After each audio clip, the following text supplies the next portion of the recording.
We've got Wisconsin at Nebraska on Saturday. Big Ten action. Bryan, this is my free pick, so I'm going to start it off. You've got two teams. They're both 3-1 coming into this. But, boy, you couldn't have a more, from public perception on opposite ends of the spectrum is the way Nebraska and Wisconsin's coming into this game. Wisconsin 3-1. They have been unimpressive in all of their wins, and then they lost at Oregon State. Nebraska, they're winning their games big, except the one team that they played that actually was a team, they lost to UCLA. Do you think Nebraska comes in here overrated? I don't think either one of these teams has played well enough to be overrated. But what's interesting is, if you were to take a look at this before the season started, there's no way this line would be anywhere approaching this number. And you mentioned, you've talked in the past about the ABC. Well, you've got a Nebraska team who played UCLA and lost. UCLA team lost to Oregon State, and Oregon State also beat Wisconsin.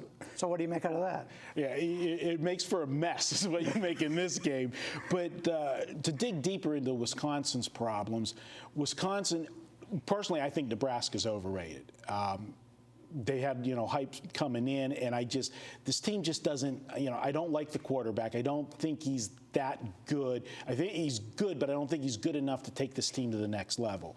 Wisconsin, they've got excuses for what's going on. I don't like to make excuses for a team, but when you lose, I think they lost 7 assistant coaches this year. The Wisconsin Pitt hired one of the Wisconsin assistants. He took some of the guys with him, and some other guys, started, bailing. They lost. Wisconsin's always been known for their running game, and that's because they have big offensive linemen, good offensive line. They lost a couple studs off the offensive line, and so you've got all this disarray. And then let's not forget there was a little guy playing quarterback, and I do say little guy because by NFL standards he's a little guy, but he's living large right now, or at least with the replacement refs. That was a hell of a game-winning interception he threw the other day. But Russell Wilson, so you're replacing, a major cog, the quarterback, the offensive line, and then you take all the. How can this team not be in disarray to start the season? You mentioned Wisconsin, a team that runs the ball down your throat. They haven't been able to run. No. Monte Ball, what happened to him before the season started? Now he hasn't been playing as well. But it's just not a running game or a running back. I mean, the whole offensive line's struggling. And what tells you the difference between this Wisconsin team and historical Wisconsin teams, I went back 20 years. Wisconsin's a team, runs the football, beats you at the line of scrimmage. The last 20 years, turnovers, you know how much I love turnovers. The last 20 years, Wisconsin has a net of 126 turnovers positive. This year, they played 4 games against lesser competition, let's just say. They have a -4.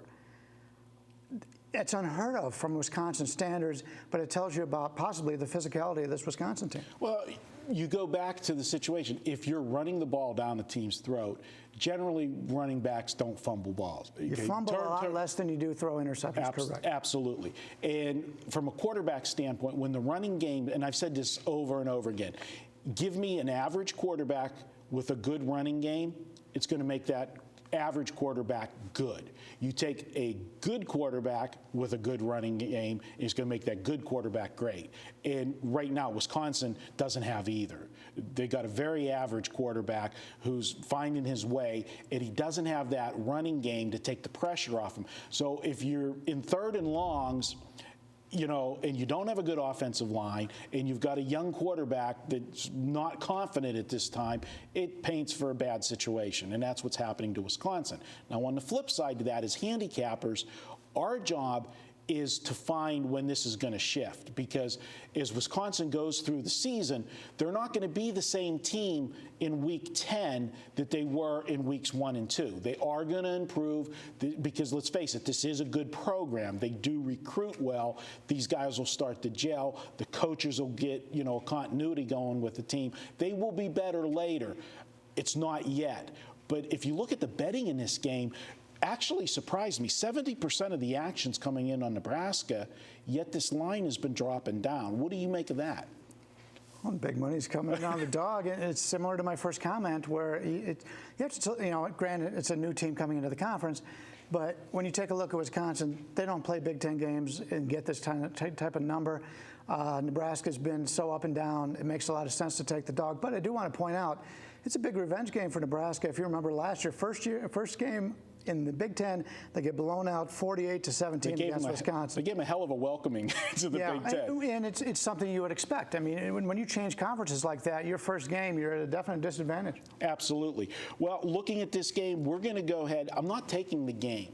We're going to go ahead and take the total. And what I'm looking at here is, again, what we're talking about with the conservative Wisconsin style. I expect Wisconsin to come in with their game plan, keep it simple, try to run the ball, play physical football. And Nebraska, I don't think they want to put their quarterback in a situation where he's got to make the big plays because he hasn't shown that he can do that yet. So I think they're going to be a little bit more conservative. And Wisconsin ran the score up on them last year, so the defense is going to come to play for Nebraska with the revenge. I think the value's in the under. I think this total's based more on name in history than really current form. I'm going to go under the total, and I'm projecting this game. So let's go ahead and get to my free pick. And we're going to go with Wisconsin, Nebraska under the total. We're seeing it 50-50.5. I'm projecting 44 points in this game. I like this game to go under the total. It's not a best bet, but it is my free pick. Brian, any closing thought as we head out? Mr. Logical, Mr. Under the total, it's not nearly as much fun as my best bet. No, but I'll tell you what, we could probably double the score of this game and may not hit the over. I will tell you, here's your pizza bet. My first half score will outscore your entire whole game. I got to think about that one. All right, we're going to be back. We're heading to the NFL next. We're going to be taking a look at the Sunday night game, the New York Giants and the Philadelphia Eagles. Big game for Sunday night football, NFC East. That's up next on pregame.tv.